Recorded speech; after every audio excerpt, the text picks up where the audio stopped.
Hi, I'm Sarah Chen, and this is the story of how I learned that sometimes family can be your worst enemy, especially in business. For 10 years, I poured my heart and soul into our family's small tech company, transforming it from a struggling startup into a $50 million enterprise.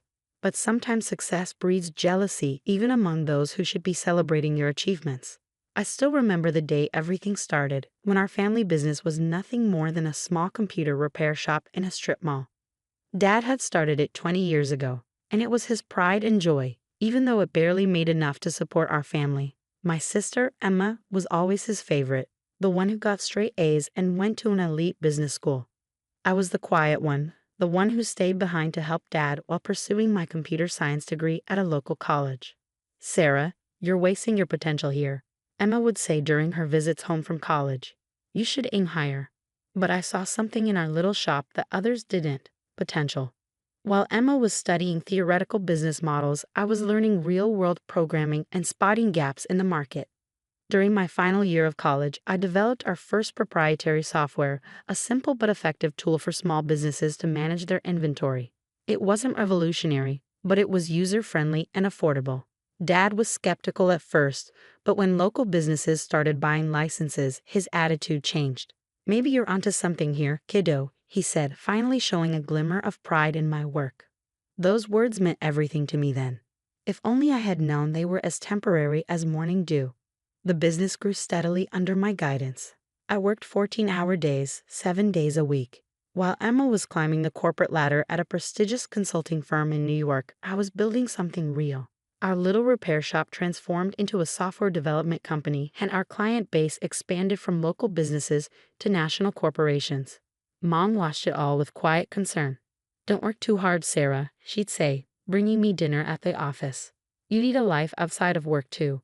But I was driven by a vision, and maybe, deep down, by a desire to prove myself to my family. 5 years into our transformation, we hit our first million in annual revenue. That's when Emma suddenly became interested in the family business again. She quit her job in New York and moved back home.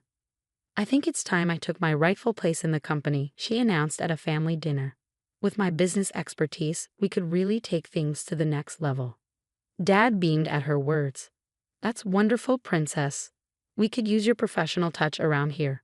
I sat there, fork suspended midair, trying to process what was happening. The company I had built from nearly nothing was being handed to my sister on a silver platter. But I swallowed my objections and tried to be a team player. Emma was appointed as co-CEO alongside me, despite having no experience in our industry. Dad said it would be good for the company image to have someone with her credentials at the helm. I focused on product development and operations while she handled marketing and investor relations. The next 5 years were a study in contrast. While I continued developing new software solutions and maintaining client relationships, Emma focused on creating a glamorous image for herself as the face of the company. She gave interviews about being a woman in tech and accepted awards for entrepreneurship, all of taking credit for innovations my team and I had created. Our revenue continued to grow, reaching $50 million annually, but so did the tension between us. Emma began excluding me from key meetings, making decisions without consulting me, and slowly pushing me to the sidelines of my own creation. Then came Dad's 60th birthday party. The day everything changed. The party was Emma's idea, of course. She rented out the grand ballroom of the city's most expensive hotel and invited all our business associates. It was more of a networking event than a birthday celebration, but that was Emma's style. Everything had to serve a purpose. I arrived early to help with the preparations, wearing a simple black dress that Emma immediately criticized. "Couldn't you have made more of an effort?" she hissed. "These are important people coming tonight." I ignored her comment and focused on greeting guests as they arrived. The room filled quickly with business associates, clients, and family friends. Emma worked the room like a politician, while I stayed in the background, making sure everything ran smoothly. During dinner, Emma clanked her glass and stood up for a speech. I expected the usual, a touching tribute to Dad, maybe some memories from our childhood. Instead, she dropped a bomb that would shatter our family forever. "As we celebrate Dad's 60th birthday," she began, her voice carrying across the silent room, "I think it's time to announce some changes at Chen Technologies. The board has agreed that the company needs unified leadership to move forward. My heart stopped. Board meetings? What board meetings? For too long, we've been held back by outdated thinking and resistance to change. Emma continued, her eyes fixing on me. That's why, effective immediately, I will be taking over as sole CEO. It's time for certain elements that are no longer serving our growth to step aside. The room erupted in murmurs. I sat there, frozen, as Emma continued her character assassination, disguised as a corporate announcement. Some people, she said, her voice dripping with false sympathy, are better suited to technical roles rather than leadership. My sister Sarah has been adequate in maintaining our legacy systems, but to compete in today's market, we need vision. We need excellence. And frankly, Sarah, you're just not cut out for this level of business. I looked at Dad, expecting, hoping, he would stand up for me. Instead, he was nodding along with Emma's words, a proud smile on his face. Mom stared at her plate, her hands trembling slightly. The truth is, Emma continued, her voice rising, you're worthless in today's business world, Sarah. Your old-fashioned ideas and lack of proper business education have become a liability. It's time for you to step aside gracefully. The silence in the room was deafening. Hundreds of eyes turned to me, waiting for my response.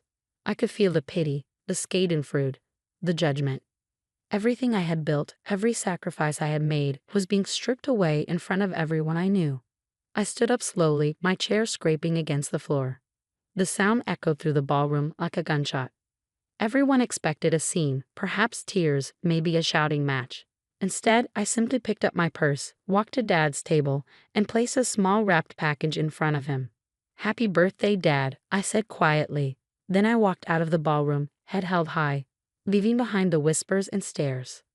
That night, as I sat in my home office surrounded by awards and patents that bore my name, I made a decision. Emma thought she had won, but she had forgotten one crucial detail, something that would turn her moment of triumph into the biggest mistake of her life. As I powered up my laptop and began typing, a small smile played on my lips. Tomorrow would be interesting indeed. After all, there's more than one way to run a successful business, and I had learned more in 10 years than Emma had learned in all her fancy business classes. The next morning would bring changes that none of them saw coming, changes that would make them realize exactly how worthless I really was. The next morning dawned bright and clear. I arrived at the office early before anyone else and waited. At precisely 9 a.m., Emma strutted through the front doors with Dad beside her, both wearing triumphant smiles that were about to be wiped from their faces. "Sarah?" Emma's voice held a mix of surprise and annoyance. "What are you doing here? I thought after last night, you'd have the dignity to stay home." I smiled, remembering the email I had sent at 3 a.m. to every major client, partner, and employee of Chen Technologies. "Just wrapping up some loose ends, sister dear. But since you're here, we should probably talk about the company's future." "There's nothing to discuss," Dad interjected, his voice firm. "Emma's in charge now. The board has already approved it." "Ah yes, the board," I said, pulling out my tablet. "Let's talk about that." You see, while Emma was busy planning parties and giving interviews, I was actually building this company, and there are a few things you both seem to have forgotten. I pulled up a document on the conference room's main screen.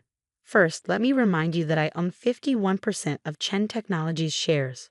When we incorporated 10 years ago, Dad gave Emma and me equal shares of 25% each, keeping 50% for himself.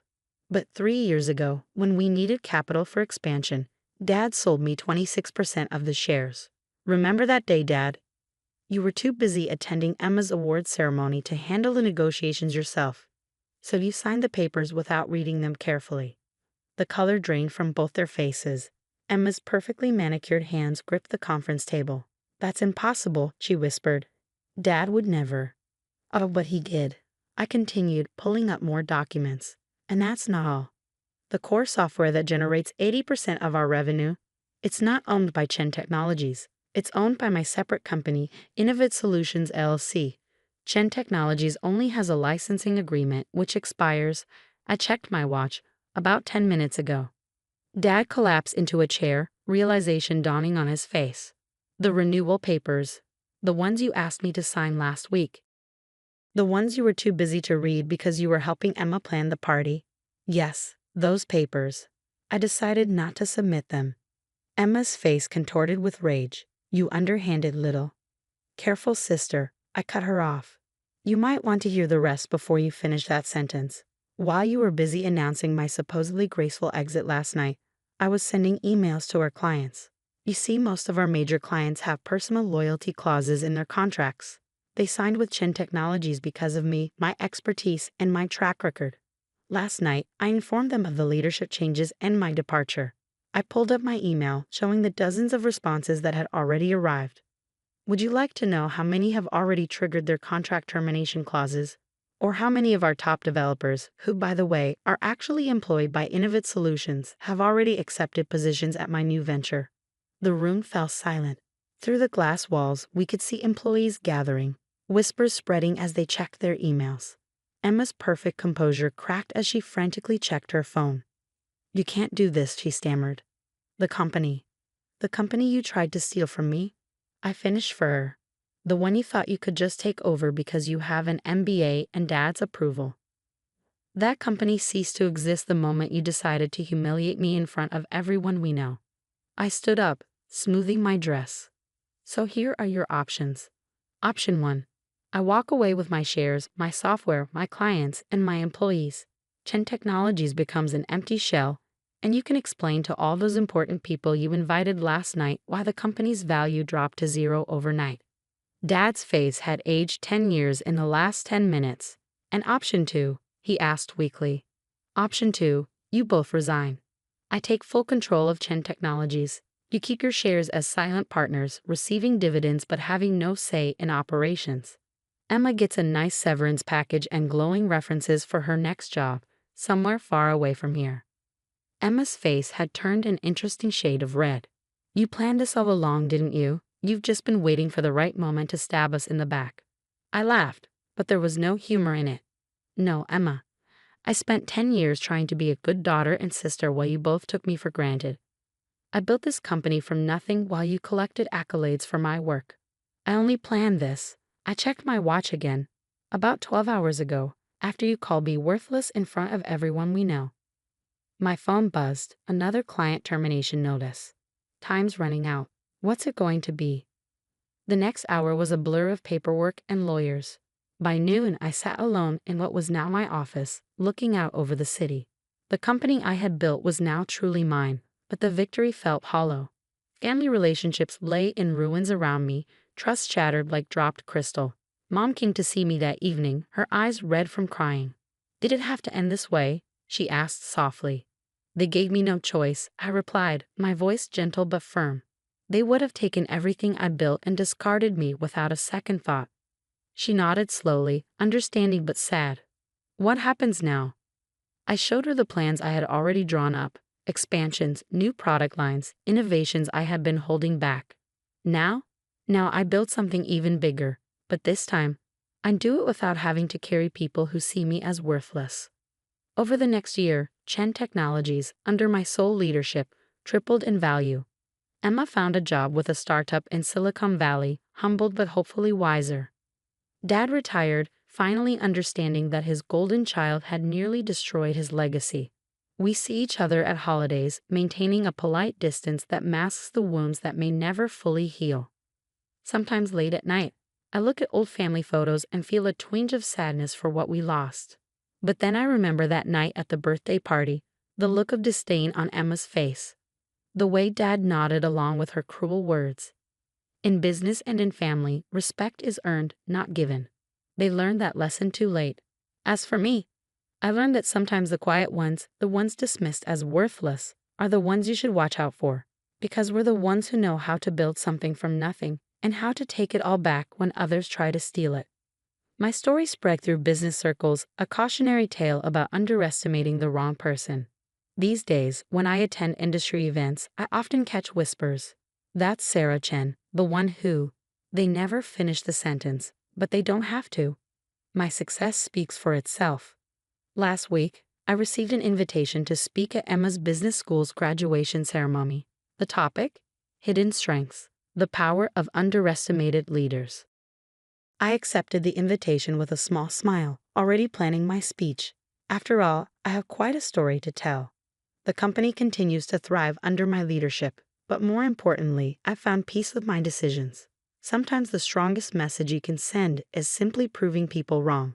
And sometimes the best revenge isn't about destroying others. It's about rising so high that they can't help but see their own mistakes. As I write this from my office overlooking the city, I'm reminded of something my mother once told me. Success is the best revenge, but wisdom is knowing when to stop seeking revenge and start seeking growth. She was right. I've moved past the need for revenge now. These days, I focus on building something meaningful, something that will outlast all the petty jealousies and family dramas. I still keep that wrapped birthday present I never gave Dad. A photo album of the company's journey from that tiny repair shop to what it is today. Maybe someday, when the wounds have healed enough, I'll finally give it to him. Until then, it serves as a reminder that our greatest strengths often come from the very things others underestimate about us.